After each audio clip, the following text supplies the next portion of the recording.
Shalom.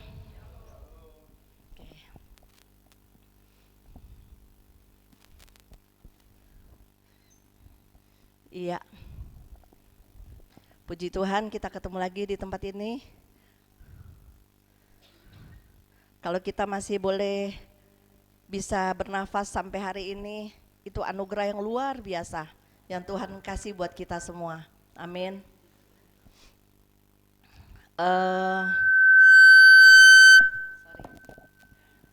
Iya, cek cek cek cek cek cek cek. Oke, terima kasih Pak Pil. Hari ini kita mau belajar satu firman mungkin nggak terlalu orang sering menyinggung, tapi hari ini saya akan bawa satu topik. Sekarang ini kita lihat ya, saya merasakan begitu banyak di luar sana hari ini. Kita masih bisa beribadah di sini, kita duduk di sini, kita masih bisa mendengar firman Tuhan. Di luar sana ada banyak orang yang masih meratap, mereka menangis, ada yang ngalamin sakit, ada yang ngalamin frustasi, ada yang mengalami banyak hal di luar sana yang sudah tidak pasti. Tapi bersyukur kita masih berkumpul di sini karena Tuhan mau kita betul-betul memberikan hidup kita yang terbaik bagi Dia. Amin. Judul khotbah hari ini, walaupun sepertinya kelihatannya menakutkan, tapi di dalam Tuhan tidak akan menakutkan. Karena apa? Jaminannya Tuhan sendiri atas hidup kita. Judulnya neraka itu nyata. Amin. Setiap hari kita buka mata, pilihan kita surga neraka. Ya, surga neraka, semuanya di tangan kita. Fakta, semua orang tahu bahwa ada banyak hal kita bisa hindari dalam hidup ini, dalam berhadapan dengan dunia. Contohnya, kalau kita ada masalah, utang piutang, ada debt collector datang, kita masih bisa menghindar. Ada masalah yang lain kita bisa masih menghindar. Bahkan kita bisa menghindar dari Tuhan. Ketika kita dipanggil untuk berhadapan dengannya, kita juga masih sebentar ya Tuhan, menghindarnya secara halus. Sebentar ya Tuhan, aku masih mau melakukan ini itu, tapi aku tetap berdoa kok di luar. Ya, sepertinya banyak hal yang kita menghindar. Tapi satu fakta, realita, kematian itu tidak bisa dihindari. Betul? Ya, masalah mungkin kita bisa hindari, banyak hal kita bisa hindari. Tapi kematian, Tuhan yang menentukan. Dan itu kita tidak tahu, masing-masing kita punya tiket untuk pulang nanti. Kita nggak tahu kapan, tapi kan firman Tuhan bilang, hidup kita selangkah dari maut. Ya, cuman selangkah dari maut, kita nggak tahu. Mungkin, maaf, mungkin agak ngomongnya wah nakut-nakutin, enggak.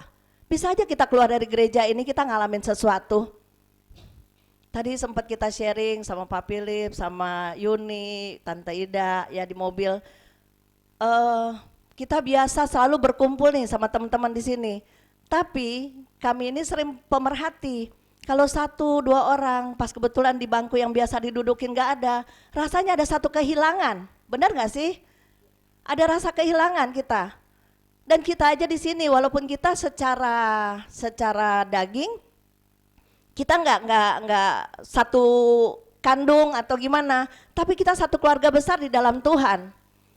Saya sempat tadi bilang begini sama teman-teman, saya paling nggak kuat kalau dengar ada orang sakit. Kalau misalnya mungkin kalau saya lewatin rumah sakit atau gimana, nggak terlalu sering berjumpa, mungkin saya nggak ada rasa-rasa gimana gitu ya. Bahkan waktu itu pernah satu kali pergi nganterin jemaat ke satu rumah sakit, ada bekas kecelakaan, itu darah sampai ceceran, ditabrak. Jadi motor sama mobil tabrak, itu darah kental, ngalir begitu aja. Saya nggak rasa takut, anehnya gitu. Pak Ferdi nggak bisa ngeliat darah, saya bisa. Tapi kalau orang yang selalu bersentuhan kayak kita gini, rasanya saya yang salah posisinya, terlalu hanyut. Sehingga apa, saya bilang, aduh kalau satu orang aja hilang dari bangku, walaupun dia tidak sakit atau dia sakit atau gimana, tetap rasanya ada sesuatu yang hilang. Dan rasa ini harusnya kita bawa untuk supaya teman-teman kita, keluarga kita yang di sini sama-sama masuk dalam kerajaan surga. Ya, jangan ada yang salah dari tempat ini, jalannya keluarnya ke tempat lain. Kita rindu kita semua sama-sama harus masuk kerajaan surga. Ya, mungkin orang pikir gue udah tahu lah kalau soal neraka, sakit hati, benci, ngerokok, ngobat, seks bebas atau apa, itu umum-umum yang selalu ditegur. Tapi sadar nggak, roh jahat pakai sesuatu yang kita tidak sadari, tapi kita juga bisa masuk neraka. Ya, jadi saya mau coba ajak teman-teman untuk menyadari bahwa kita harus peka benar-benar. Kalau kita nggak punya hubungan intim sama Tuhan, kita bisa terjerat loh. Sadar nggak kita masuk dalam dunia modern yang canggih hari ini? Ya, mana sekarang ada AI lagi, ya. Di mana-mana tuh orang lagi asik-asiknya pakai AI semuanya. Betul nggak? Siapa yang nggak tahu AI di sini? Nggak tahu. Tapi suka main TikTok? Nggak. Suka main Instagram? Nggak. Ya, di situ kan suka ditawarin ya kalau pakai AI. Tapi semuanya kok. Elektronik itu semua program itu semua sekarang memacunya ke sana. Dan AI ini boleh dikatakan program yang sangat canggih dan dia akan membawa itu sampai ke masa depan. Menentukan masa depan bagi dunia, bukan bagi surga. Ya. Oke. Kita lagi ngadepin. Saya mau tanya nih. AI bagus nggak? Siapa yang bilang bagus? Siapa yang bilang enggak? Atau abang-abang semuanya di tengah-tengah? Enggak bagus, enggak gitu. Ya. Nah itu dia, makanya kita bilang, toh kita nggak bisa ngindarin kayak misalnya HP kan ada Snapdragon, dia punya prosesornya, tapi kan kita nggak bisa menghindar. Bagaimana caranya kita mesti berhikmat juga dalam setiap apa yang kita terima ini, kita pakai untuk sesuatu yang betul-betul memuliakan Tuhan. Agak sulit loh, emang agak sulit, walaupun itu juga barang tumpas atau apa. Kalau kita mau bicara barang tumpah atau apa susah, tapi tetap aja kita berhadapan dengan dunia di tengah-tengah dunia seperti itu. Tapi kita butuh hubungan intim sama Tuhan supaya kita bisa memisahkan. Oke? Nah, masalahnya sekarang ini tadi kita kan bilang ya, semua orang bisa lari dari masalah, bisa lari dari semua, bisa lari bahkan dari debt collector, tapi tidak bisa bersembunyi di hadapan Tuhan. Kita tidak bisa lari di hadapan Tuhan. Kapanpun waktunya kita dipanggil, kita harus siap. Kuncinya cuma di situ. Pilihannya surga atau neraka. Gak apa-apa, nih kita sama-sama belajar ya. Mungkin ada juga yang bilang, ya bosan gue. Tapi kadang-kadang ngaku bilang orang percaya masih ragu. Pertanyaan saya, neraka itu sungguh-sungguh ada gak sih? Siapa yang setuju neraka ada? Ya, gak apa-apa. Walaupun ada yang masih ragu, nggak apa-apa. Tapi kita akan buktikan dari firman-firman supaya apa? Supaya kita belajar. Karena pada dasarnya banyak orang juga yang pengikut Kristus bilang neraka itu ya buat apa Tuhan mati buat kita? Buat apa Tuhan tebus dosa kita? Ya pertanyaan yang dangkal. Tapi yang kita harus sadar otak kita ini cuma segini. Tapi pengetahuan Tuhan tidak terselami. Bagaimana supaya kita bisa menyelaminya? Menyatulah dengan dia, supaya kita bisa mengerti perasaan apa yang dia mau kita ngerti.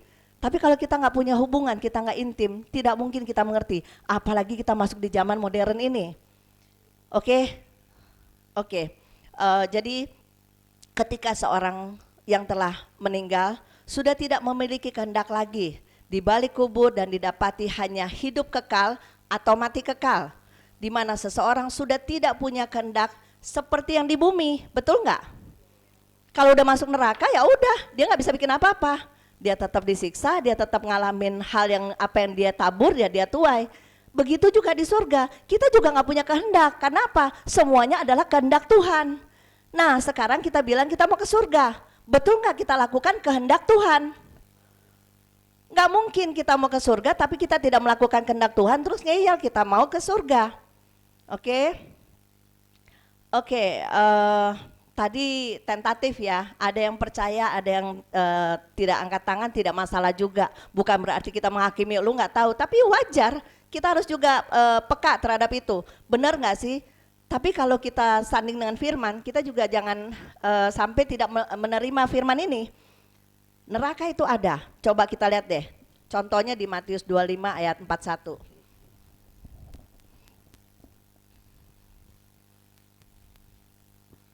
Matius 25 ayat 41. Dan ia akan berkata juga kepada mereka yang di sebelah kirinya, enyahlah dari hadapanku, hai kamu orang-orang terkutuk. Orang-orang terkutuk, terus? Enyahlah ke dalam api yang kekal yang telah sedia untuk iblis dan malaikat-malaikatnya. Ya, enyahlah kamu. Kamu itu siapa? Kamu itu malaikat atau siapa? Kamu itu kita. Enyahlah kamu terkutuk. Terkutuk kenapa kita dibilang terkutuk? Karena kita tidak melakukan kebenaran firman Tuhan.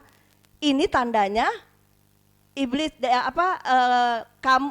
orang-orang terkutuk nyala ke dalam api yang kekal. Api yang kekal cuman bicara tentang neraka. Kalau masih kurang jelas, baca di Wahyu 20 ayat 11 sampai 15. Baca dulu perikopnya. Ya. Apa? Hukuman yang terakhir. Hukuman yang terakhir artinya kita akan berhadapan dengan hukuman yang terakhir ini.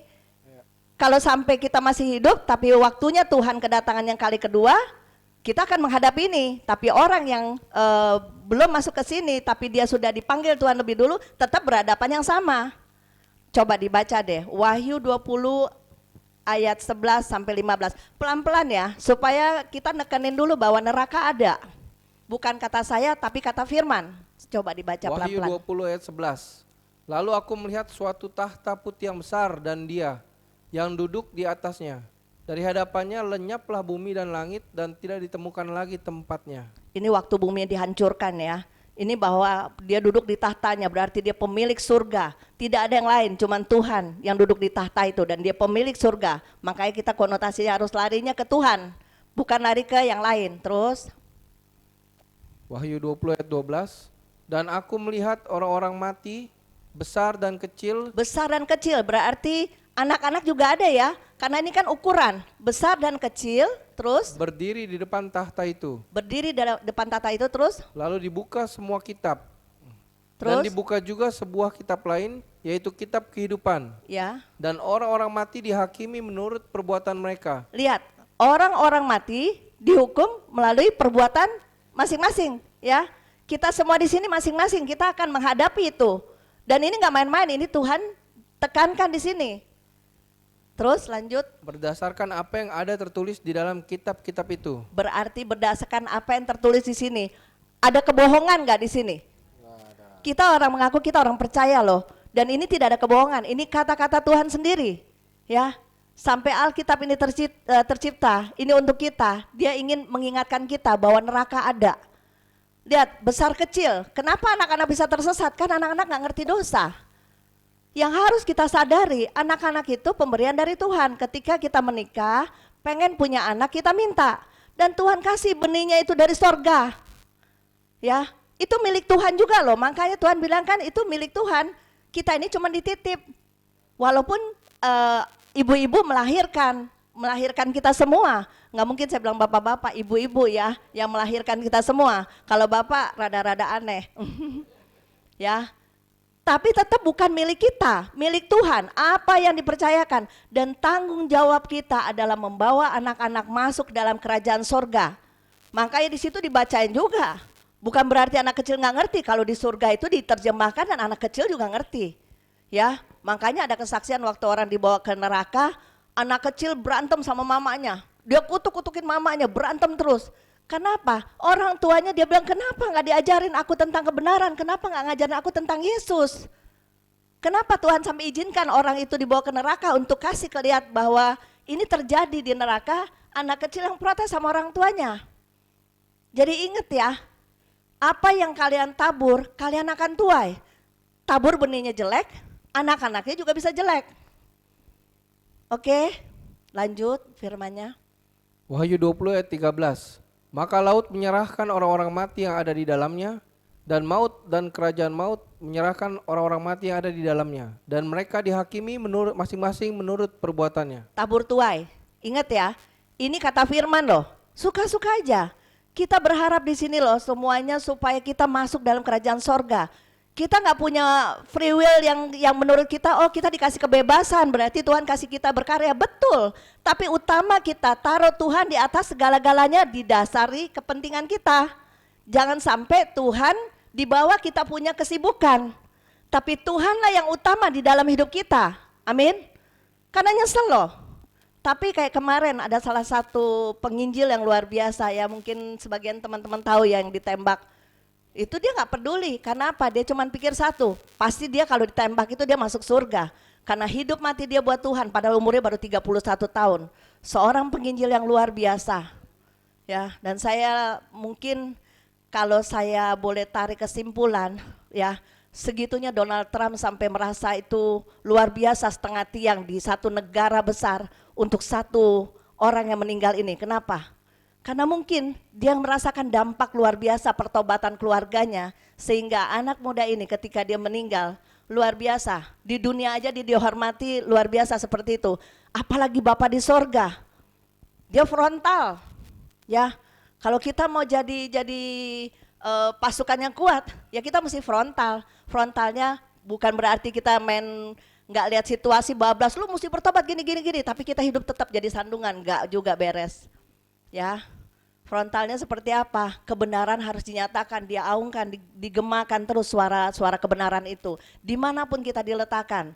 Tapi posisi kita mendahulukan Tuhan di atas segala-galanya. Amin. Lanjut.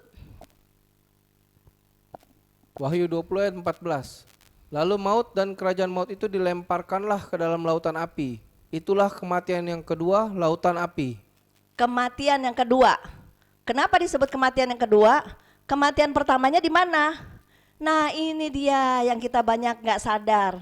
Kematian pertama di saat kita mulai merasa kita ibadah, kita sibuk, kita mendahulukan semua bagian kita tanpa disadari api di dalam kita ini sudah mati. Ya, kita tetap memuliakan Tuhan, tapi Tuhan tidak bisa menikmati karena keberadaan kita tidak benar-benar di dalam hadirat Tuhan. Masalahnya cuma di situ. Bisa dirasain kok. Kalau kita benar-benar kita menjadi satu sosok yang benar-benar punya hubungan sama Tuhan, sekitar kita bisa rasain kok. Termasuk saya lagi berjuang juga sih. Saya juga nggak mau jadi sandungan. Saya juga pengen benar-benar hidup berkenan di hadapan Tuhan. Kita harus berjuang, harus punya kemauan. Ya, terkadang kalau kita lagi punya masalah, habis itu kita diintimidasi. Lu nggak layak, lu tadi nggak benar, lo gini. Semakin kita jauh, justru semakin kita kehilangan. Tapi semakin kita jatuh dalam dosa dalam, semakin kita cari Tuhan supaya Dia bisa menolong kita keluar dari masalah itu, keluar dari maut. Ya, jadi teman-teman yang merasa di sini udah rasa jauh, rasa kering, rasa nggak punya gairah untuk mencari kebenaran Tuhan, jangan menjauh. Tapi cari terus hadirat Tuhan. Kenapa? Kita ada di sini saling mendoakan, bukan saling bergosip ya. Jangan sampai ada dosa orang kita mulai omongin, dia udah nggak begini nih, dia udah nggak begitu. Kita ingat loh, mulut kita tanggung jawab loh di hadapan Tuhan. Ya, kelihatannya rohani kita ngomong. Harusnya setiap kesalahan tutupi setiap kesalahan, bukan dihumbar. Kalau kita punya kesalahan, tutupi. Saya banyak kesalahan, tapi saya juga ngucap syukur kalau ada orang yang masih mau terima saya, masih merasakan kalau saya masih bisa dirasakan sama-sama Tuhan, apalagi sama sesama. Tapi kita belajar untuk selalu menerima. Karena kita nggak tahu, kadang kita nggak, banyak orang ada yang kalau kita lagi jalan, mereka emosi luar biasa, padahal kita nggak tahu keadaan dia kenapa. Mungkin dia ada masalah besar yang kita nggak ngerti. Ya, oke, lanjut lagi ayatnya.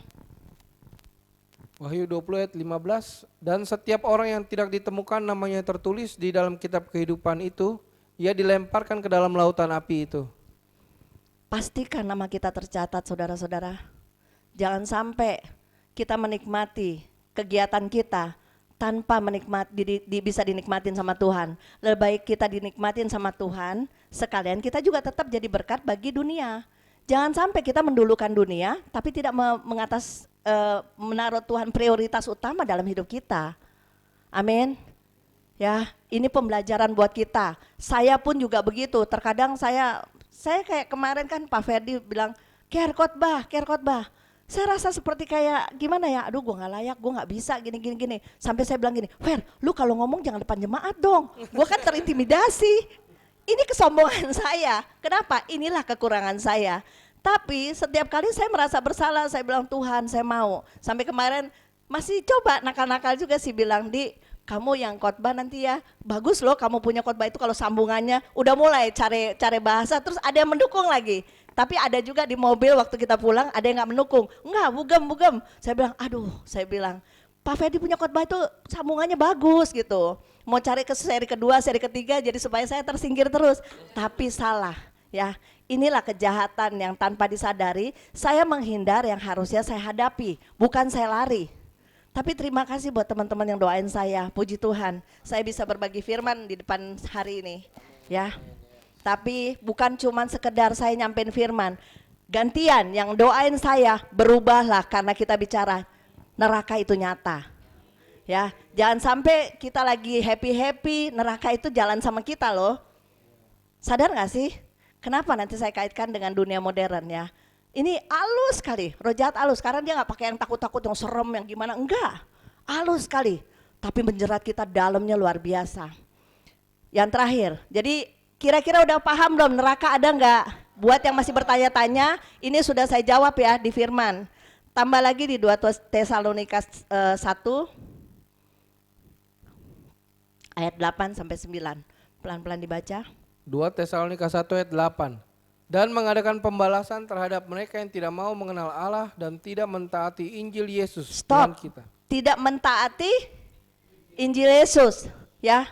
Nah, bagaimana mau taatin? Baca juga enggak. Bagaimana mau taat? Saya taat sama Tuhan. Gini ada orang tanya ayatnya di mana sih? Di mana ya? Mulai cari Google search. Bila perlu si AI ini dilibatkan semua. AI tolong jawab saya dong, saya nggak tahu nih firmannya. Wah, AI langsung keluar. Ya, sadar nggak? Bukan tuntunan roh. Kita nggak punya hubungan. Tapi kita mulai tanya dengan si AI gini. Bukan berarti salah. Kalau kita belajar boleh. Kita belajar ya semua yang baik. Tapi di balik itu juga kita harus saring. Kita butuh saringan itu dengan cara kita punya keintiman sama Tuhan supaya kita bisa membedakan itu suara Tuhan atau bukan. Oke, kira-kira sekarang setuju neraka ada? Setuju? Kalau yang masih di ambang-ambang terserahlah, bergumul sendiri ya, biar supaya dapat jawaban sendiri itu lebih baik.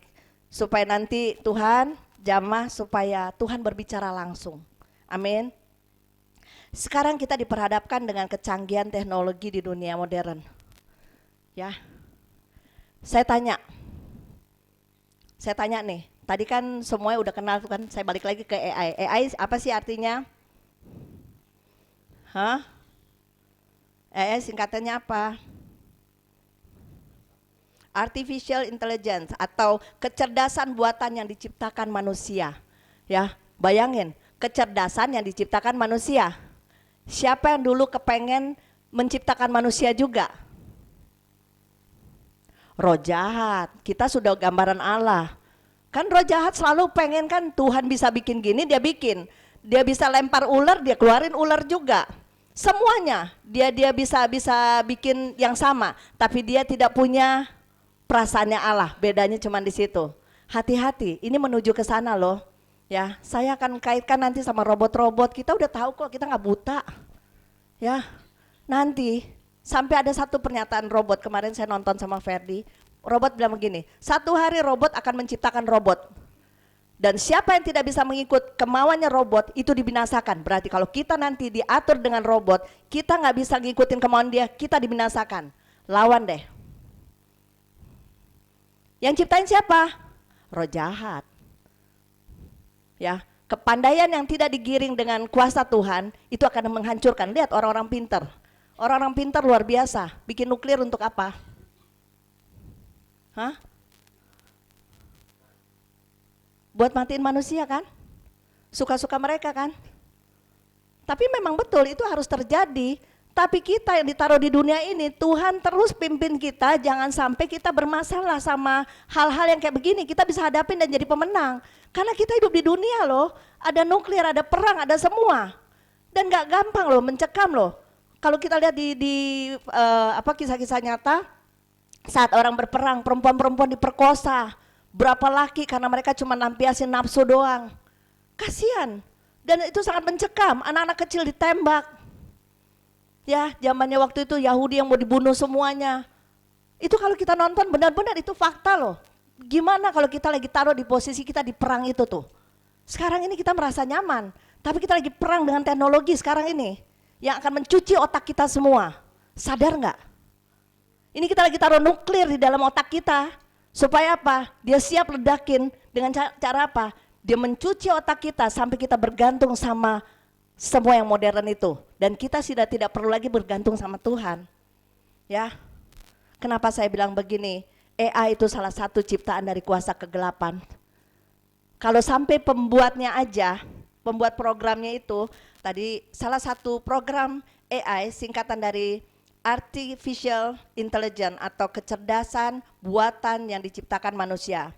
Dan program ini dibuat untuk berpikir, belajar, mengambil keputusan. Serem nggak? Robot loh, itu dimasukin di tubuh-tubuh robot itu. Ya, ini kan udah mulai manusia menciptakan manusia tanpa disadar. Tapi lihat ya, tujuannya mempermudah kehidupan modern. Contohnya memang ada yang positif, bisa dipakai untuk navigasi, rekomendasi, konten atau pengenalan wajah. Itu kan pakai AI semua kan. Kalau sekarang di airport itu pakai AI semua. Kalau kita masuk, kita tinggal diidentifikasi, mau di negara manapun itu terkonek semua. Kalau kita teroris ya ditangkap. Karena apa? Kita sudah direkam semua dengan alat itu, betul nggak? Tetapi, di balik ini semua, sebuah rancangan besar disusupi kegelapan untuk mengikat manusia dan siap untuk dihancurkan. Serem nggak sih sebenarnya? Walaupun sekarang kita bilang, nggak mungkin. Kalian rajin tadi coba deh buka di YouTube. Bukan saya ngajarin nonton abisin waktu ya, enggak, tapi kita juga butuh informasi perkembangan di dunia. Karena apa? Kita sedang berhadapan sama dunia itu. Ya, ada salah satu rancangan manusia yang ingin mensetarakan posisi manusia dengan Tuhan. Ini rancangan manusia buat robot, tapi idenya dari kuasa gelap. Betul enggak? Tujuannya untuk menghancurkan sendiri. Mengapa? Karena dibalik kalau dia baik, mungkin sang pembuat program ini ada salah satu pembuat program AI ini, namanya adalah Gregory Hinton ya, Gregory Hinton. Dia salah satu pembuat Google. Dia mengundurkan diri. Kenapa? Dia ketika dia menciptakan itu, ada ketakutan yang luar biasa, dan dia bersaksi di YouTube, saya dengar waktu itu sama Pak Ferdi, dia bersaksi ada ketakutan yang luar biasa. Kenapa? Terlalu canggih dibikinnya itu, dan itu kalau ke depan, tahun ke depan, 2030, robot-robot itu sudah mengambil alih semua kehidupan kegiatan manusia. Bahkan sekarang kan banyak manusia bilang gini, jangan mau kalah, sekarang kita pintar-pintaran, kita harus pintar. Mereka semua mulai ketakutan, walaupun mereka bilang begitu. Harusnya kita pegang firman Tuhan. Anak-anak Tuhan pandaiannya di rata-rata anak dunia. Kenapa? Karena ada roh Allah. Roh Allah yang akan menerjemahkan. Ya, lihat orang-orang Yahudi, pencipta begitu banyak. Lampu, banyak hal yang diciptakan. Kepandaian itu dari siapa? Kalau bukan dari Tuhan. Kenapa banyak keluar dari situ? Sebenarnya Tuhan cuma mau kasih kesaksian bahwa orang-orang yang diberkati Tuhan, yang dipilih Tuhan adalah orang-orang yang luar biasa. Nah, kita ini dipilih sama Tuhan. Kita harusnya jadi orang-orang yang luar biasa, yang bisa membawa pengaruh bagi dampak dunia ini. Bukan kita terpengaruh sama dunia, tapi kita mempengaruhi dunia. Walaupun mereka sudah tidak ada, tapi nama-nama mereka tidak dilupakan. Karena apa? Semua penemu itu memuliakan Tuhan di tempat yang Tuhan pilih. Satu negara kecil yang Tuhan pilih, tapi otaknya luar biasa. Ya, lihat negara kecil yang nyerang dia berapa banyak negara. Tapi kalau ada Tuhan di situ, tidak mungkin dia bisa bertahan kuat. Karena Tuhan pilih umat yang terpilih itu. Amin. Oke, eh, bahkan bukan cuman itu aja, dia menyebutkan mengundurkan diri kenapa? Karena menyadari menyesal apa yang dia ciptakan dapat membahayakan masa depan manusia. Dia berkata bahwa yang diciptakan sungguh menakutkan karena dapat melebihi kecerdasan manusia, bahkan dapat dieksploitasi bagi kejahatan. Dan di situ dia menyadari dan dia undur diri. Bukan cuman itu saja. Elon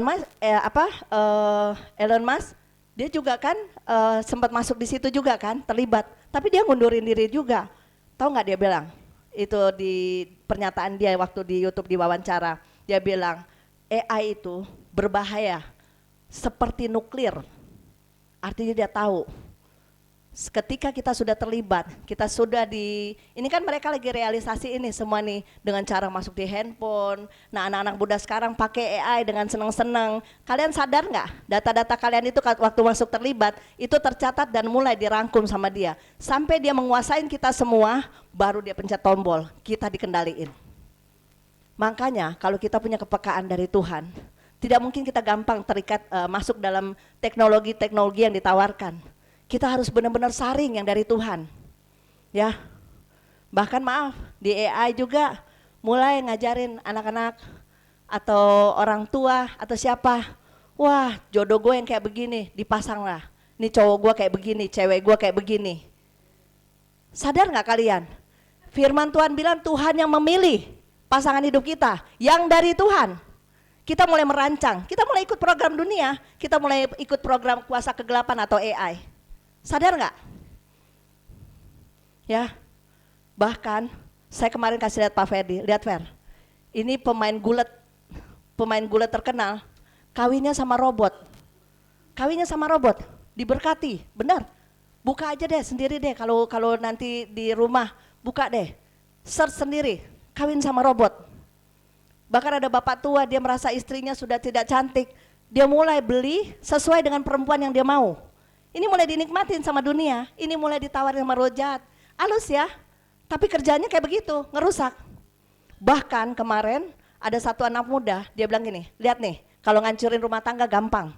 Dia ambil satu muka orang, dia taruh, dia pisahin, dia taruh perempuan, dihapus semuanya, bisa ciuman. Terus dia bilang, nih laki lo lagi selingkuh. Hancur lah, karena gak bisa dibedain. Jauh, susah sekali untuk membedakan yang benar atau yang salah.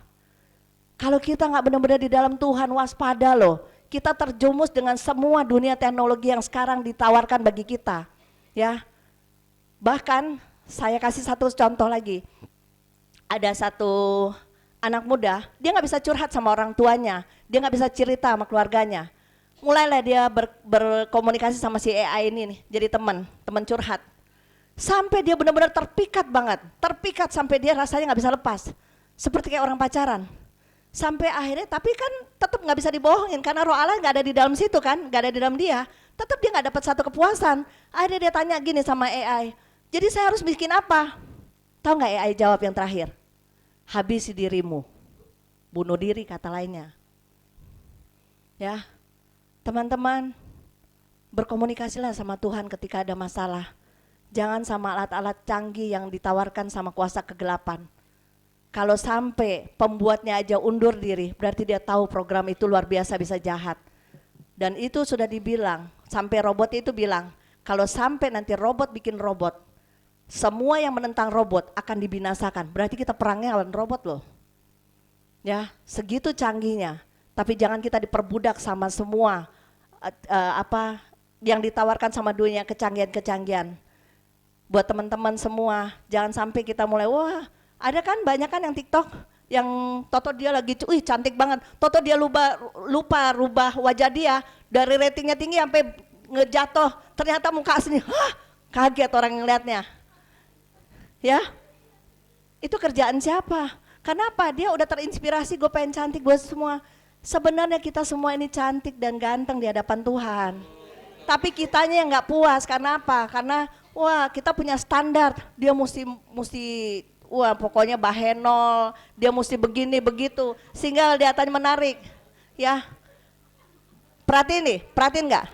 Kita survei aja nih, artis cantik nggak? Banyak yang cantik ya, kenapa diceraiin? Artis banyak yang ganteng, kenapa juga ditinggalin? Karena pada nggak puas. Ya, selama nggak ada roh Allah, tidak ada kepuasan bagi manusia. Kepuasan kita harus di dalam Tuhan, kita akan puas semuanya. Kita nggak butuh yang lainnya, karena apa? Harusnya cari dahaga kita yang terakhir itu di dalam Tuhan. Bukan terakhir ya, awal dalam hidup kita.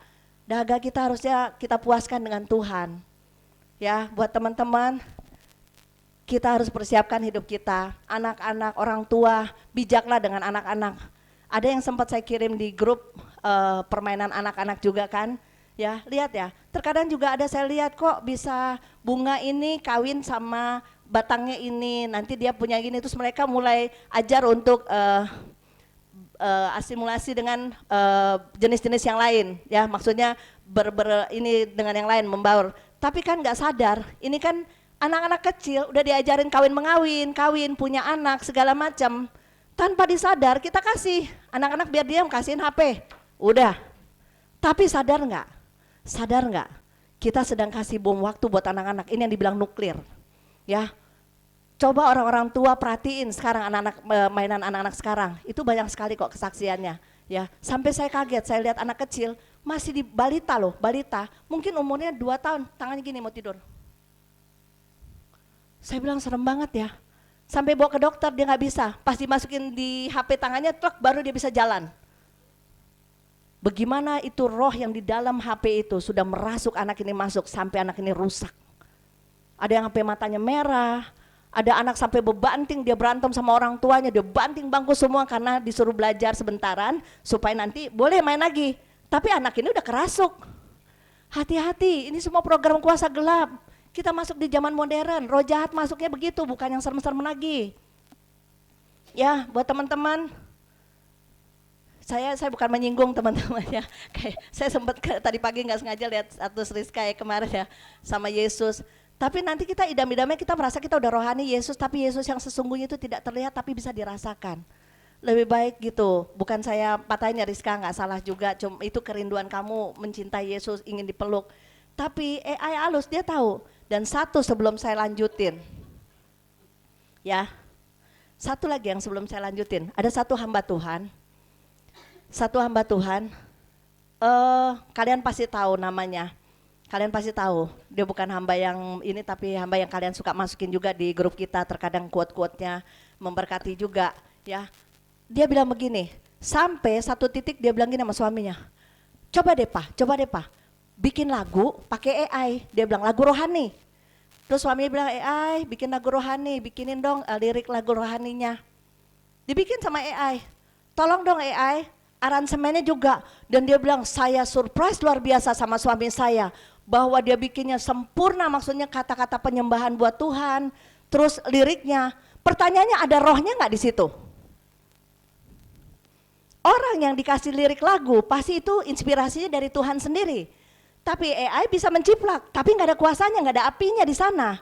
Makanya saya kenapa rada-rada bilang sama teman-teman yang buat YL, berdoa cari lagu yang benar-benar rasa hadiratnya itu ada di mana memuliakan Tuhan. Karena sekarang kita bingung antara ciptaan manusia yang kayak tadi yang hamba Tuhan ini kasih kesaksian sama itu, sampai dia bilang sampai saya juga bingung. AI dia bilang itu nggak kena nggak kena royalti. Sementara orang Kristen yang bikin lagu kena royalti. Buat saya juga aneh, maaf saya bukan menghakimi, tapi saya mau buka mata semuanya. Kalau kita dapat sesuatu dari Tuhan, karunia diberikan dengan cuma-cuma, berikanlah jangan cuma-cuma. Kalau kita mau cari uang, jangan cari uang untuk memuliakan Tuhan. Kalau itu inspirasi dari Tuhan, berilah dengan cuma-cuma. Saya tidak setuju, dan hamba ini juga sepakat, sama juga, dia juga nggak setuju. Karena apa? Segala sesuatu yang dari Tuhan itu bukan untuk diperjualbelikan. Amin. Walaupun benar royalti nanti untuk gereja segala macam, Tuhan kita nggak miskin. Amin.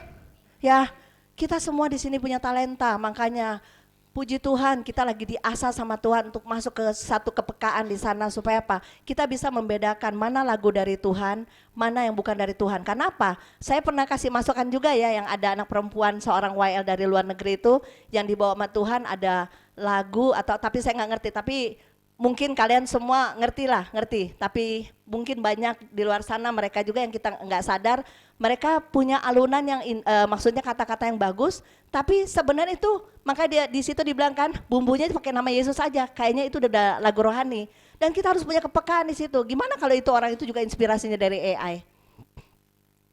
Makanya membingungkan. Kita berdoa, Tuhan, biarlah lagu yang Tuhan yang kasih. Bukan karena kita mau cari lagu yang baru, boleh. Lagu yang baru setiap hari tidak apa-apa, tidak masalah. Tapi bawa dalam doa betul-betul. Kenapa? Karena sekarang roh jahat masukin di dalam rumah Tuhan, supaya waktu kita menyembah dia, dan dia yang menikmati, bukan Tuhan. Makanya Tuhan bilang, menyakiti hatiku, kata Tuhan. Menyakiti hatiku, karena apa? Karena itu bukan inspirasi dari Tuhan. Nah, salah satunya yang waktu Pak Ferry dibawa ke surga, Kaulah Tuhanku, itu pasti dari Tuhan liriknya. Karena apa? Karena di surga ada lagu itu. Di surga itu bunyi itu, dan kita percaya si pencipta ini dapat inspirasi dari surga. Tuhan terlibat di sana. Karena apa? Lagu-lagu itu memuliakan Tuhan. Ya. Jangan sampai, nah puji Tuhan teman-teman di sini juga udah sepaham, puji Tuhan. Karena apa? Saya bilang, ya nggak apa-apa kalau di awal-awal kita ungkapan memuliakan Dia. Tapi kalau udah masuk, kita rasa udah masuk ruang kudus, janganlah dia ada akunya, karena kita datang sini mempersembahkan, bukan ungkapin perasaan kita lagi. Tapi berikan buat Dia. Dalam perkataan, dalam semua, kita harus hati-hati dalam hal itu, karena kita sedang mempersembahkan. Bukan kita akuin ungkapan lagi. Kita di rumah udah ungkapin kita punya masalah, kita udah ungkapin semua. Di dalam ibadah Tuhan pun kita ungkapin perasaan kita. Nggak salah, selama kita masih di halaman, kita tetap. Makanya kita puji Tuhan, teman-teman udah tahu sih. Makanya saya bilang ngucap syukur, teman-teman ngerti semua. Kenapa? Awal kalau kita ngucap syukur, kita ungkapin perasaan kita, itu luar biasa. Tapi kalau kita sudah masuk ke dalam ruang kudus, kita rasa udah naik, jangan turun lagi. Persembahkan semua kata-kata itu untuk Tuhan. Persembahkan semua. Dan puji Tuhan kita walaupun kecil di sini, tapi kita bisa kerja sama dan luar biasa teman-teman juga. Saya hampir lihat kadang-kadang tangan-tangan pada capek, pada belas, sampai mundar-mandir walaupun mereka udah kebelet, mereka coba lari cepat-cepat balik lagi. Luar biasa. Itu persembahan kita ya. Terima kasih buat kita semua untuk memuliakan Tuhan aja deh yang kita lakuin. Amin. Oke, lanjut lagi ya. Ya itu yang tadi ingat ya, jadi buat teman-teman YL, kita harus benar-benar berdoa untuk minta lagu ketika kita mau memuliakan Tuhan ya. Dan kita lihat banyak sekali di luar sana juga mereka nyanyi tapi membatasi banyak hal tentang Tuhan. Harusnya ibadah itu untuk Tuhan jangan pernah dibatasi, walaupun benar kita ada batas waktunya juga. Kekuatan manusia Tuhan tahu, bukan Tuhan tidak tahu. Tapi puji Tuhan, teman-teman di sini mempersembahkannya luar biasa hati-hatinya, sehingga kita juga bisa dinikmatin Tuhan. Ya, makanya Tuhan selalu bilang, aku sangat menikmati ketika engkau menyembah aku di tempat ini. Tuhan sering bilang gitu sama kita. Puji Tuhan. Oke.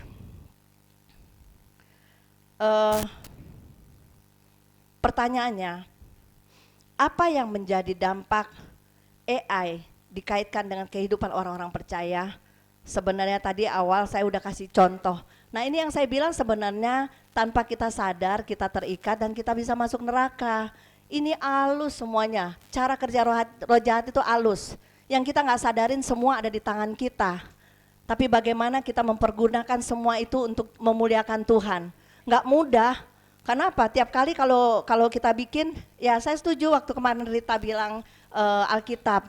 Cuman kita kan udah dilatih ya, betul-betul kita harus bangun. Ya kita bawalah Alkitab masing-masing.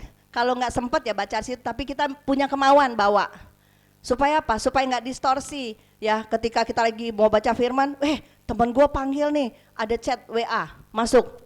Langsung kita jawab cepet-cepet. Ada juga orang lagi nyembah di tengah-tengah, totonya jawab, oh haleluya Tuhan gitu lagi.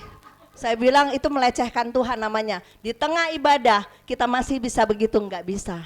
Kalau kita menyembah ya menyembahlah. Memberikan yang terbaik. Rugi sendiri kok, sebenarnya bukan untuk saya, bukan untuk Michael, bukan untuk Ferdi, bukan untuk Vera. Untuk kita semua, pribadi lepas pribadi kita loh, masing-masing kita ini, kita dikasih makanan yang sama, dikasih semua yang sama di tempat ini. Tapi tinggal kita mengelolanya, benar nggak kita mau ambil untuk memuliakan Tuhan, atau kita abain aja. Tapi tempat kita di situ, api kekal. Ya, oke. Nah, saya dapat banyak data, kesaksian yang menakutkan yang saya terima berkaitan dengan teknologi yang canggih ini. Dan banyak sekali kita lihat sampai kita bilang serem ya Fer, bisa kayak begitu. Sampai dia, itu yang salah satu saya bilang tadi, robot, dia kawinin robot. Dan mereka ada basementnya, ada semuanya, pendamping-pendampingnya, mereka bikin pesta. Sampai satu pernyataan si pegulat ini bilang begini, dia bilang pas dia mau Natalan, robotnya rusak.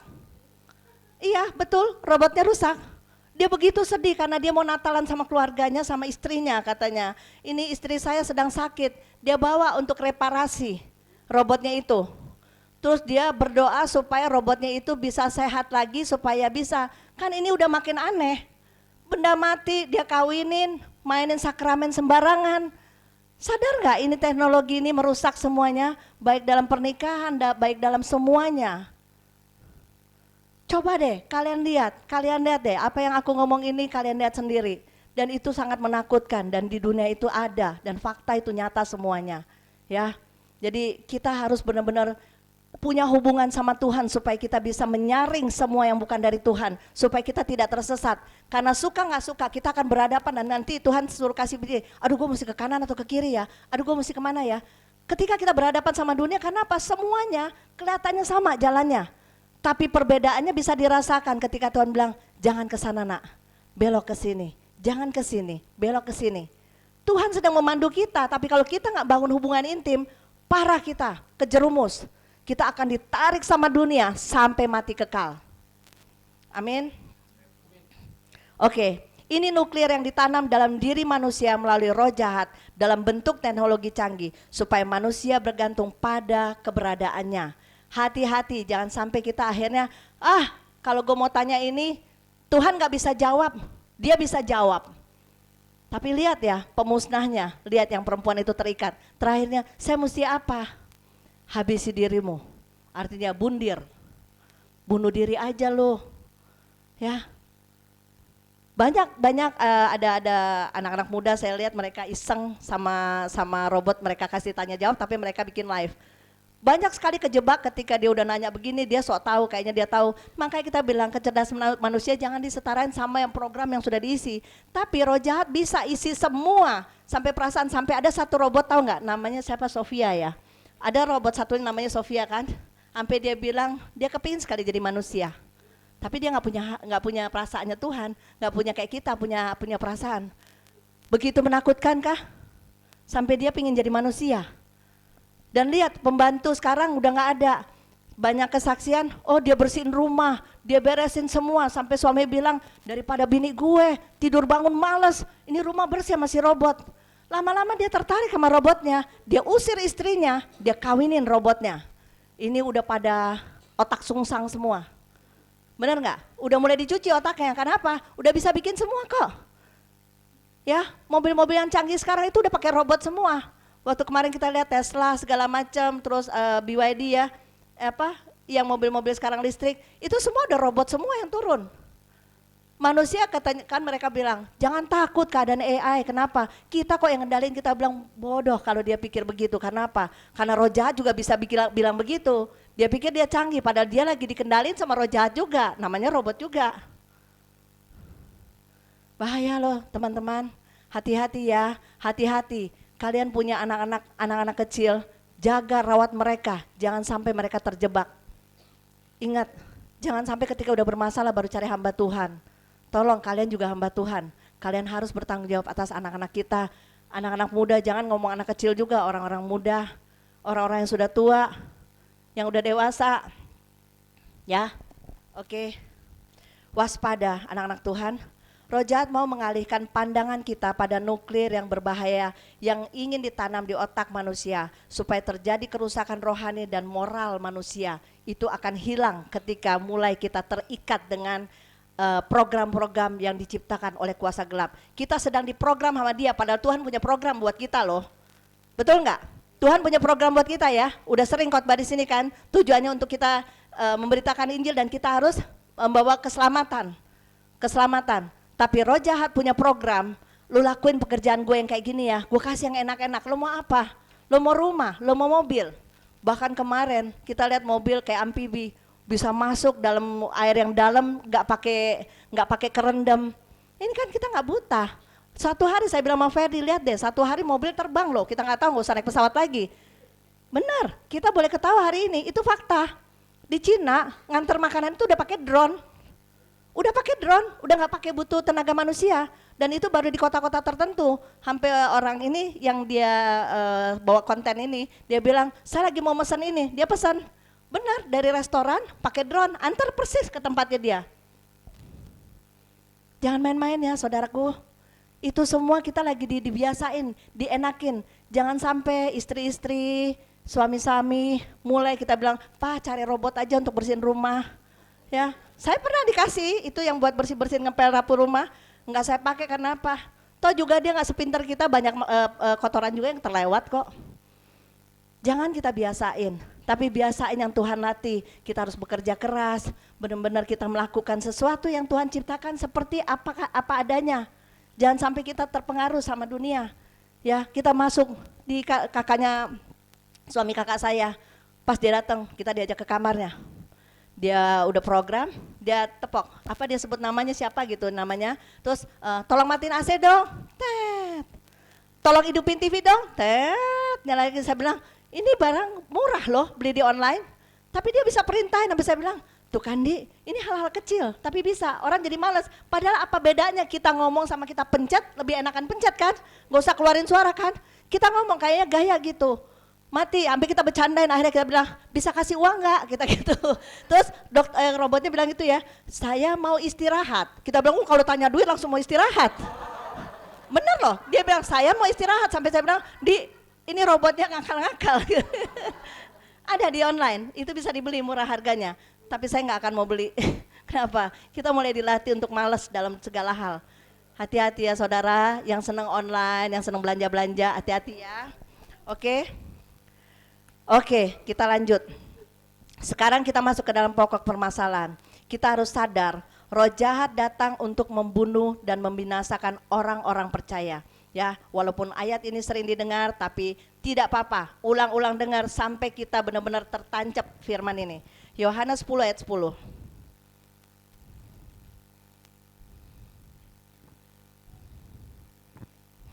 Yohanes 10 ayat 10. Pencuri datang hanya untuk mencuri dan membunuh dan membinasakan. Aku datang supaya mereka mempunyai hidup dan mempunyainya dalam segala kelimpahan. Ya, tujuan roh jahat adalah ingin membunuh kita dan membinasakan dengan caranya, betul? Coba lihat nah ini saya akan kupas ayat di Wahyu 21 ayat 8. Coba dibaca. Wahyu 21 ayat 8.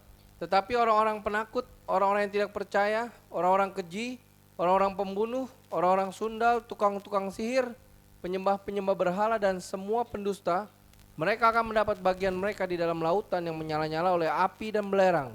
Inilah kematian yang kedua. Balik lagi kematian yang kedua. Tuhan ingetin yang kedua kali bahwa ada kematian pertama, kita hidup tapi sebenarnya rohani kita sudah mati, ya. Nah, jangan sampai kita di sini kita aktivitas tapi kita ngomong di dalam hati, bosen lama banget dia ngomongnya, cepet-cepet keluar deh. Kayaknya di luar itu lebih bergairah daripada di dalam Tuhan. Tapi ketika udah kena kanker, kena udah masalah, kena apa, Tuhan tolong saya, beri saya kesempatan. Kamu kasih bunga yang layu, lagi seger-segernya bunga. Wah, kasihnya buat dunia. Ketika lagi masalah, sakit, baru Tuhan aku memberi yang terbaik bagimu. Waktu lu lagi sehat aja lu gak kasih terbaik. Berilah yang terbaik, ya. Kita semua diproses, bukan berarti kalau ada yang masalah, ada yang ini, semua itu karena kena kutukan, tidak. Tapi Tuhan sedang memproses kita supaya kita semakin hari semakin intim. Kalau ada masalah bahkan di firman Tuhan, gimana kita mau diuji di ujian kalau kita cuma dapat teori. Kita duduk di sini tapi kita nggak ada prakteknya. Prakteknya apa? Masuk ke dunia nyata, lakukan semua firman itu. Nggak gampang. Jangan bilang, wah dia nih susah mulu, melarat mulu nih, kena kutuk apa dia ya? Gampang kan orang ngomong gitu kan? Ya, lihat hamba-hamba Tuhan, murid-murid Yesus, ada yang kaya nggak dibawa ketika mereka tutup mata? Ada nggak? Mereka kekayaan mereka di dalam martir. Kekayaan murid-murid Yesus itu di dalam martir. Tidak membawa harta sampai dalam kematian mereka. Bahkan mereka menyerahkan harta terakhir adalah nyawa mereka, itu harta terakhir mereka. Banyak orang sayang sama nyawa, bahkan takut dalam kematian. Kenapa? Karena masih menikmati dunia. Sampai kadang-kadang saya pikir begini, mungkin Tuhan kalau saya mati, sebenarnya enak ya kalau benar-benar hidup dalam Tuhan ya. Orang sampai waktu dibawa ke surga dia marah-marah, waktu dibalik lagi karena belum waktunya, dibilang gitu kan. Marah-marah, kenapa kamu doain saya balik lagi? Saya udah enak di situ. Kita nggak bisa terjemahin mungkin isi perasaan dia saat masuk di situ sesuatu yang tidak terbilang, tidak terkatakan. Harusnya kita berbahagia untuk mempersiapkan diri itu sampai ke sana. Kenapa? Di sini aja kita bisa sukacita, ketawa, bisa bercanda gurau.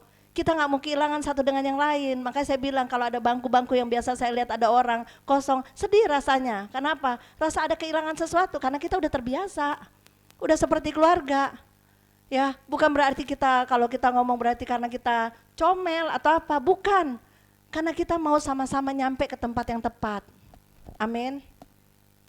Oke, kita coba bahas satu-satu tentang Wahyu 21 ayat 8. Orang penakut, ya di situ ada kan? Orang-orang penakut, jangan dihapus ya, itu biarin aja. Artinya kehilangan kepercayaan terhadap Tuhan. Orang-orang yang penakut hidupnya selalu dalam ketakutan, artinya dia kehilangan kepercayaan akan Tuhan. Kalau dia percaya sama Tuhan, dia tidak akan takut. Kenapa? Karena dia tahu Tuhan mampu menolong kita. Tapi kalau dia benar-benar sedikit-sedikit takut, ini takut, itu takut, artinya dia tidak mempercayakan hidupnya pada Tuhan dan dia tidak mempercaya kuasa Tuhan itu. Coba baca di 2 Timotius 1 ayat 7. 2 Timotius 1 ayat 7.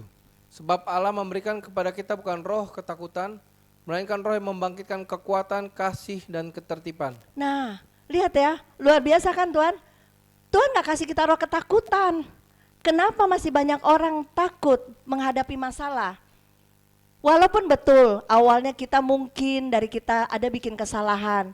Tapi gak usah takut, Tuhan selalu buka tangan kok sama kita. Asal kita mau datang sama Dia mengakui semua kesalahan kita, Dia terus akan membimbing kita. Jangan pernah menyerah. Kalau Tuhan gak pernah menyerah, jangan menyerah juga untuk ikut Tuhan. Ya, jangan pernah menyerah untuk ikut Tuhan, karena Tuhan itu terlalu baik.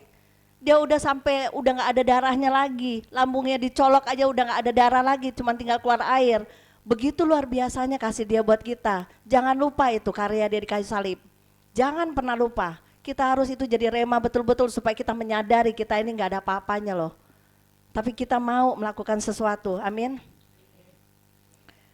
Coba kita lihat lagi sebaliknya, orang yang sungguh-sungguh takut akan Tuhan pasti tidak akan takut, tetapi roh yang membangkitkan kekuatan iman.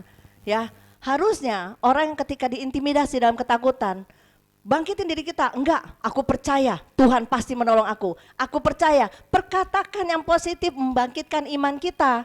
Jangan sampai kalau orang lagi-lagi ada masalah, lu emang begitu, bukannya kita membangkitkan iman mereka, jatuhin. Harusnya kita ini di tempat ini ketika ada orang yang bermasalah, kita bangkitkan imannya, beri semangat. Ya, jangan menghakimi juga.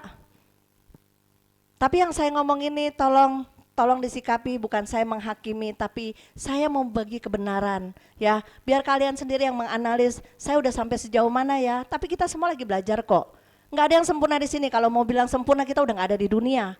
Kaki kita udah nggak nginjak di sini, ya. Tapi kita mau belajar berubah. Amin. Amin. Oh ya, kita lihat di Yesaya 41 ayat 10. Ini semua firman kekuatannya. Terus Yesaya 41 ayat 10. Janganlah takut, sebab aku menyertai engkau. Janganlah bimbang, sebab aku ini Allahmu. Aku akan meneguhkan, bahkan akan menolong kau. Aku akan memegang engkau dengan tangan kananku yang membawa kemenangan. Lihat ya, Tuhan janji dia akan membawa kemenangan buat kita. Apapun badai kehidupan dalam rumah tangga kita, dalam keluarga kita, dia akan membawa kemenangan bagi kita selama kita berpegang sama dia. Kita pegang terus Tuhan, jangan sampai kita lepaskan tangan kita dari Tuhan. Banyak orang ketika ada masalah, Tuhan kenapa? Jangan pernah tanya Tuhan kenapa. Karena Tuhan udah tahu pasti, dia udah kasih clue yang baik.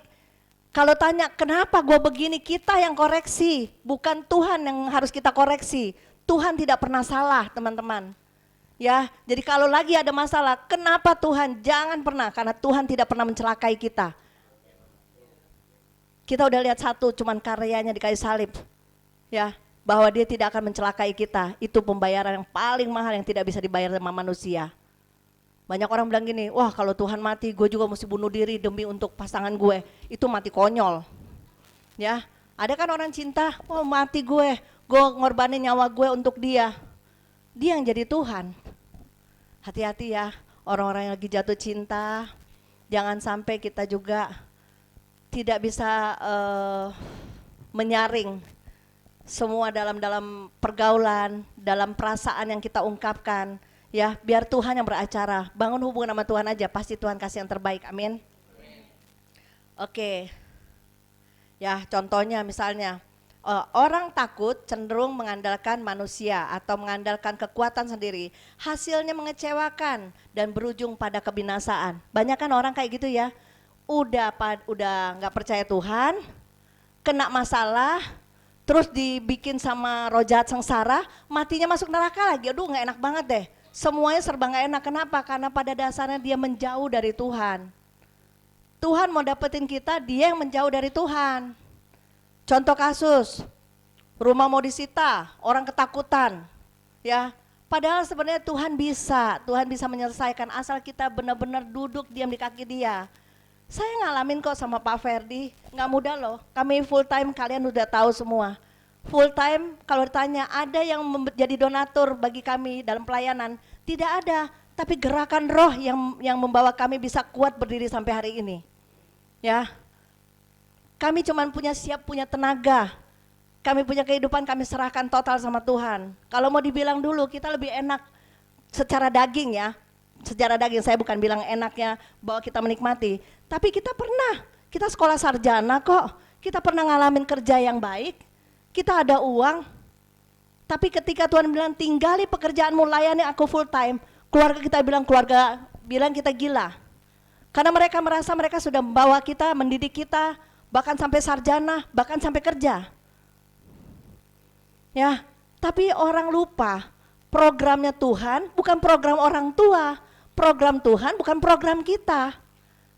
Kita enjoy, tapi nanti kita lupa. Makin hari kita makin diseret sama kuasa gelap. Sampai kita menjauh, sampai kita baru mau balik lagi. Salah, terlambat sudah. Ya, jangan sampai kita udah keseret jauh, lebih berat kita untuk baliknya loh. Mumpung kita masih bisa baliklah. Bertobatlah. Amin. Oke, coba. Terus di ayat berikut itu ada tulisan orang-orang yang tidak percaya, betul nggak? Ya, di Wahyu 21 ayat 8 kembali lagi, Wahyu 21 ayat 8, oke.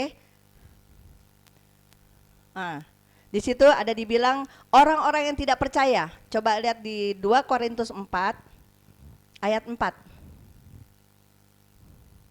2 Korintus 4 ayat 4, yaitu orang-orang yang tidak percaya, yang pikirannya telah dibutakan oleh ilah zaman ini, sehingga mereka tidak melihat cahaya Injil tentang kemuliaan Kristus yang adalah gambaran Allah. Up to date nggak nih?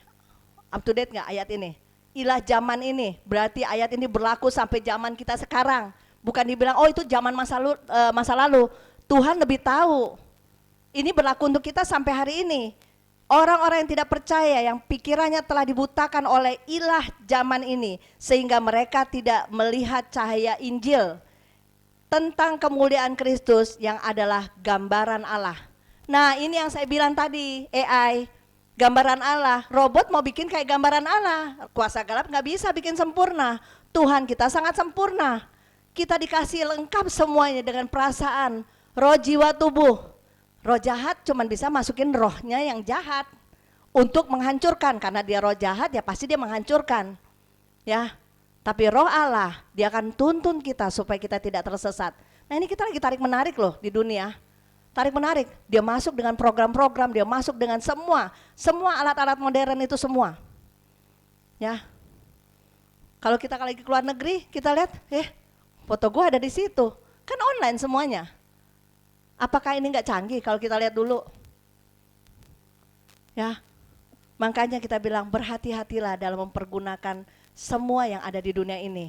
Kita pakai hikmat dalam semua hal, ya. Oke, contoh kasus tadi kita udah lihat, mereka telah ditutup dengan ilah-ilah zaman, ya, menikah dengan robot, terus memilih pasangan sesuai dengan seleranya sendiri-sendiri. Oh, gue maunya kayak gini, bukan maunya Tuhan. Akhirnya apa? Tersesat. Akhirnya kita mulai menggambarkan sesuatu yang enggak nyata. Kita ngeyel, wah, cewek gue kayak begini, cowok gue kayak begini. Mulailah kita terhanyut dalam itu, terus bangga lagi. Kita lagi ngayal, kita lagi masuk dunia hayalan yang tidak pasti. Di dalam Tuhan pasti, amin. Terus terikat gadget, udah pasti. Saya juga lagi terikat, karena apa? Bukan alasan, terkadang saya lupa, jujur. Saya lupa, saya lagi mau cari informasi. Terkadang saya lupa waktu, waduh ini waktunya saya harus melakukan ini gitu. Tutup cepat-cepat, untuk masih sadar. Tapi ya kita nggak terlepas dari kita semua. Itu sesuatu hal, jangan sampai itu agak-agak kita pikir ini lumrah. Tapi kita harus tetap apa yang ada di tangan kita. Kita juga kontrol dengan semua yang ada di dalam kita. Apa yang menyukakan Tuhan atau enggak. Kita bisa isi sendiri dengan cara Tuhan. Amin. Ya. Oke, ini saya ngomong ini umum-umum yang ada sekarang terjadi. Kita lanjutin lagi, di situ ada kata orang-orang keji. Ya, orang-orang keji ini termasuk berhala, tukang-tukang sihir menjadi satu kelompok. Mereka orang kejam dan melakukan yang jahat di mata Tuhan. Mereka adalah orang yang mengalihkan kebenaran pada hal-hal yang tidak seharusnya disembah. Ya, saya lebih cinta sama Ferdi daripada sama Tuhan. Ketika saya lagi mau pelayanan, Ferdi bilang, Ker, pelayanan, misalnya dia lagi sakit. Pelayanan, Ker, enggak, gue jaga lu aja. Padahal Tuhan lagi perlu saya. Betul enggak? Ya, ada apa? Kita mengorbankan utamaan panggilan kita daripada Tuhan kita. Tapi kita masih melakukan, termasuk saya. Ya, kayak tadi kemarin, saya memberhalakan diri saya dengan cara apa? Ker, khotbah, tar dulu mulai cari pendukung-pendukung. Yang ada di mobil, ada yang berkata iya, ada yang berkata tidak. Saya kadang-kadang, iya kan Hen, iya kan Ardi. Ya, kadang mereka juga sumbang, enggak, bukan, aduh sebel. Tapi kadang-kadang Rizka bisa nemenin saya, tapi kadang juga dia tolak. Jadi saya juga agak cemas-cemas harap gitu. Ya, itu juga berhala saya. Berhala karena merasa gue nggak boleh salah, mesti provokasinya. Padahal Tuhan yang ngomong, bukan saya. Siapin hati aja. Kayak tadi sama Oya kita tosan, pasti bisa kita. Kenapa? Kita mulai ngomong lagi, Tuhan yang bicara, Tuhan yang bicara. Walaupun deg-degan, gemeteran, tapi tetap Tuhan yang ngomong. Buktinya saya ngoceh nih, banyak. Ya. Oke, lanjutkan lagi ya. Jadi mereka mengalihkan kasih dan kesetiaan pada sosok manusia bisa, patung-patung, doa pada arwah, praktek perdukunan, hal-hal yang menjadi kekejian di mata Tuhan banyak sekali. Ya, bisa memberhalakan manusia, bisa memberhalakan anak, bisa memberhalakan barang-barang. Ketika dipecahin Gucci harganya ratusan juta, anak yang digampar. Gue belinya mahal, lah ini lebih mahal nih ciptaan Tuhan. Lupa dia, kalau Tuhan nitip anak di rumah, bukan benda-benda mati yang dirawat. Kadang banyak orang tua juga bawel, gue udah bersihin rumah lu, gak bisa lihat apa gue lagi kerjain rumah bersih. Anak-anak dimarahin semua, padahal rumah itu harusnya diciptakan sebagai tempat kenyamanan, kehangatan. Mau berantakan kayak mau enggak, yang penting anak bahagia dulu.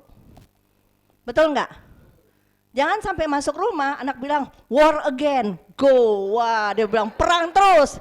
Ini yang di sana lagi stop nih, mereka lagi bikin stop. Kok di sini perang terus? Mesti panggil nih siapa yang mewakili.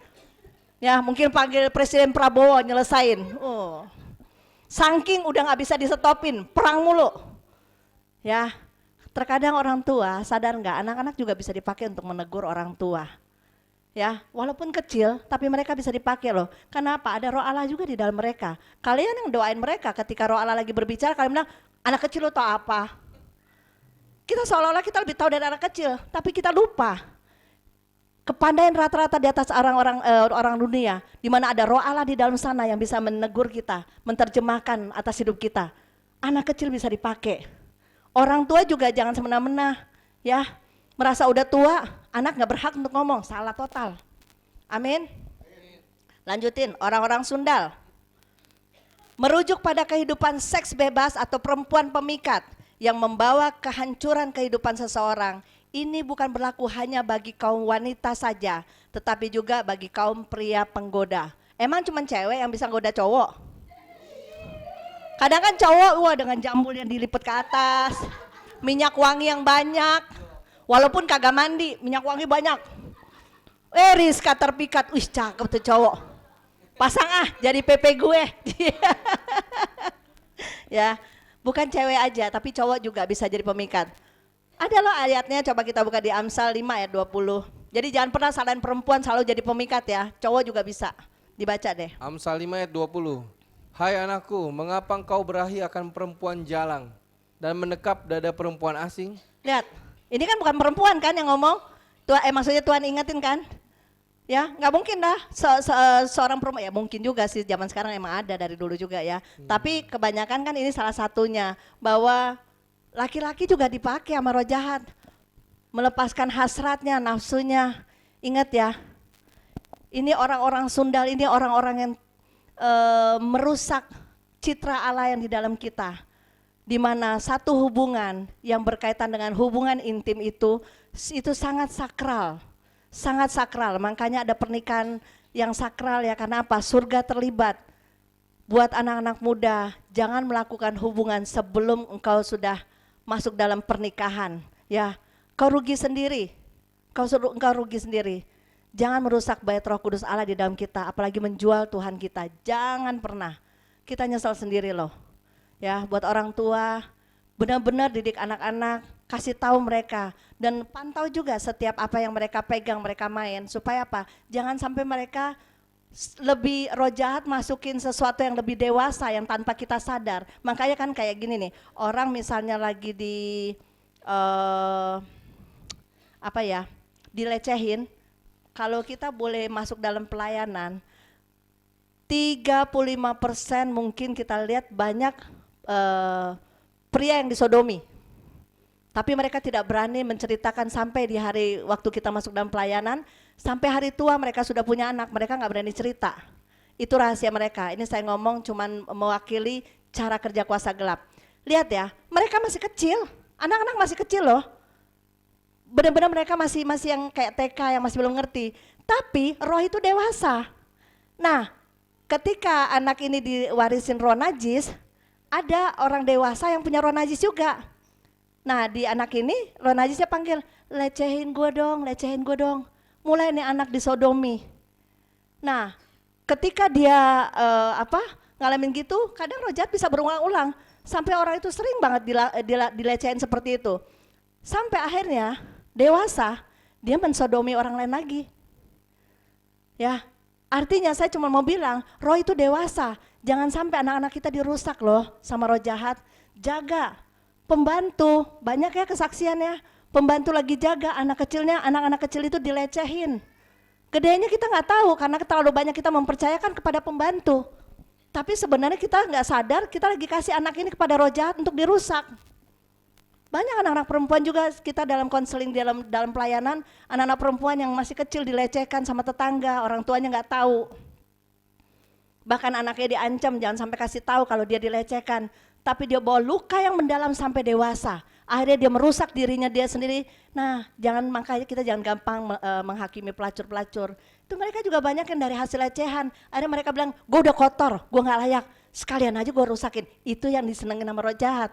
Bukannya kita bertobat, tapi kita harusnya berbalik. Bukan kita kasih makan lagi makin tebal, makin rusak. Ya, orang tua hati-hati ya, jaga buat permainan anak-anak juga ya. Oke, kita lanjutkan lagi. Eh,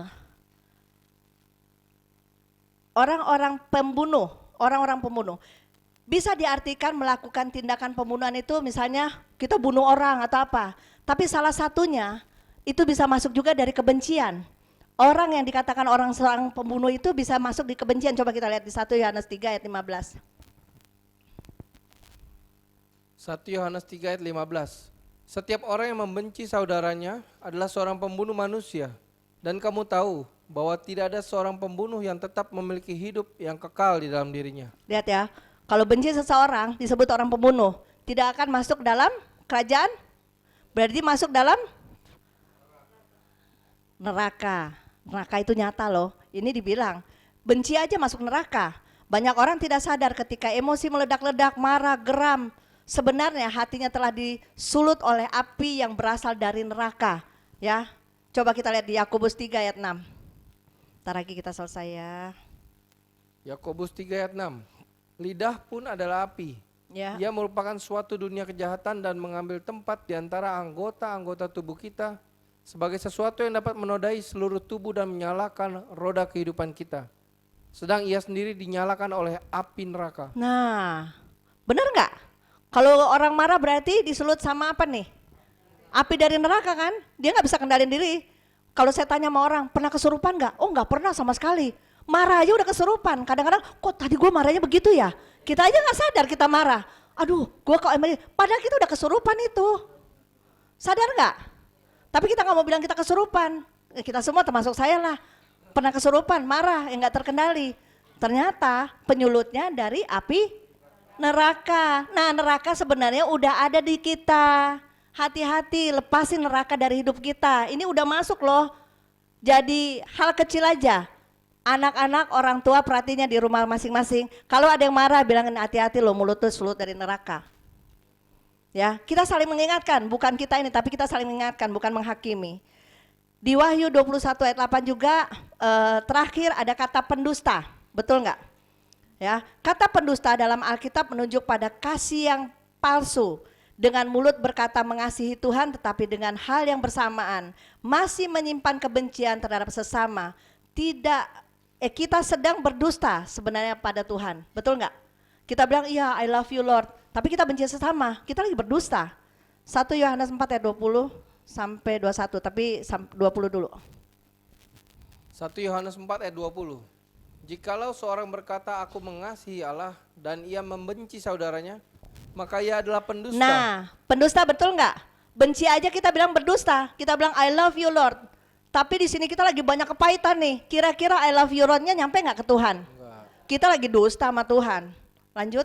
Karena siapa tidak mengasihi saudaranya yang dilihatnya, tidak mungkin mengasihi Allah yang tidak dilihatnya. Nah, kita bilang kita mengasihi sama. Ini saudara yang kelihatan aja kita benci. Terus kita bilang I love you Lord yang tidak kelihatan. Kita lagi berdusta sama Tuhan. Terus dan perintah 1 ini, Yohanes 4 ayat 21, dan perintah ini kita terima dari Dia. Barang siapa mengasihi Allah, ia harus juga mengasihi saudaranya. jadi ingat saudara ya, kalau kita berkata kita mengasihi Allah, kita harus mengasihi saudara kita juga. Siapapun, mau dia Islam, Kristen, Hindu, Buddha, apapun, mereka semua adalah ciptaan Tuhan. Kita harus mengasihi mereka semua. Amin. Tidak boleh ada kebencian. Kalau kita bilang, oh dia kan bukan sama percaya sama gue, nggak apa-apa dong, nggak pengaruh gue rohnya. Siapa bilang? Mereka ada juga karena ada Tuhan. Mereka juga diciptakan sama Tuhan. Dan itu adalah gambaran Tuhan. Bagian kita untuk membawa mereka keselamatan, perkenalkan Tuhan Yesus. Amin.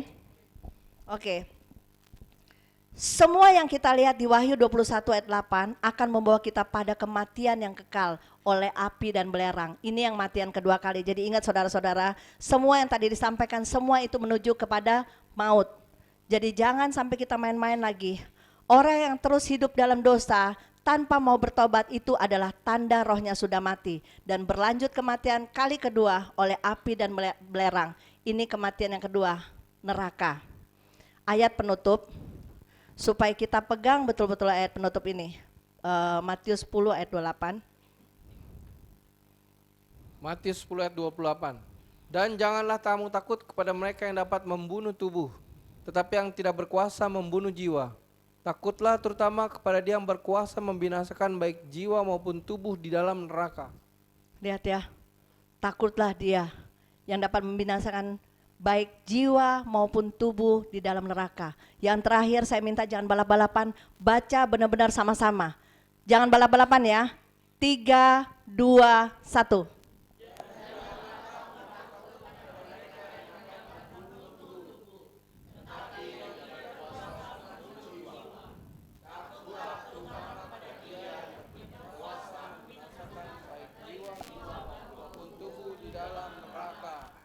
Jadi neraka ada enggak?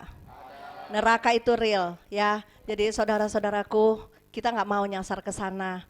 Biar kita koreksi masing-masing seberapa jauh kita sudah terhilang atau seberapa jauh kita sudah memberi yang terbaik buat Tuhan. Semua takaran di kita. Masing-masing koreksi, kita nggak usah koreksi orang lain, kita koreksi diri kita sendiri aja. Biar sungguh-sungguh apa yang disampaikan hari ini itu membuat mata kita terbuka. Ingat, kita masuk di dalam zaman modern, jangan terpikat dengan semua kecanggihan-kecanggihan yang ditawarkan kepada dunia, tapi biarlah kita melihat sesuatu yang sempurna yang Tuhan sudah berikan bagi kita, yaitu ini senjata kita melawan dunia. Amin.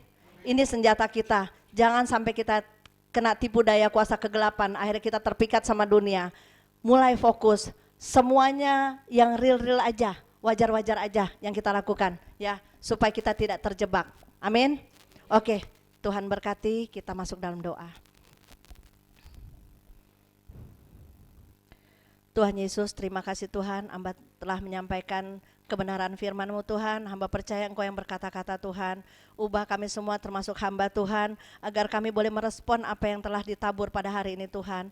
Biarlah kami semua Tuhan boleh masuk dalam rencana-Mu Tuhan, agar kami juga tidak digoyahkan oleh dunia yang telah menawarkan begitu banyak kenikmatan Tuhan, tapi lepaskan kami semua dari ikatan-ikatan yang dapat membuat kami jauh daripada-Mu Tuhan. Tolong kami Tuhan, karena kami tidak mampu. Biar tegur terus kami, bentuk kami Tuhan, tarik kami Tuhan, supaya kami tidak terhilang Tuhan. Tolong kami Tuhan. Terima kasih Tuhan, terima kasih untuk penyertaan-Mu sampai hari ini Tuhan, kebaikan-Mu sampai hari ini Tuhan. Kami boleh mengecap sampai hari ini semua karena kebaikan-Mu Tuhan. Tuhan Yesus, hamba serahkan semua jemaat ini ke dalam tangan kasih-Mu, berikut hamba juga Tuhan. Tolong kami semua Tuhan, untuk kami betul-betul bisa meresponi apa yang telah Engkau sampaikan Tuhan. Biar nama-Mu ditinggikan, nama-Mu dimuliakan, nama-Mu diagungkan melalui hidup kami. Di dalam nama Yesus Kristus kami berdoa mengucap syukur. Haleluya. Yang percaya katakan amin.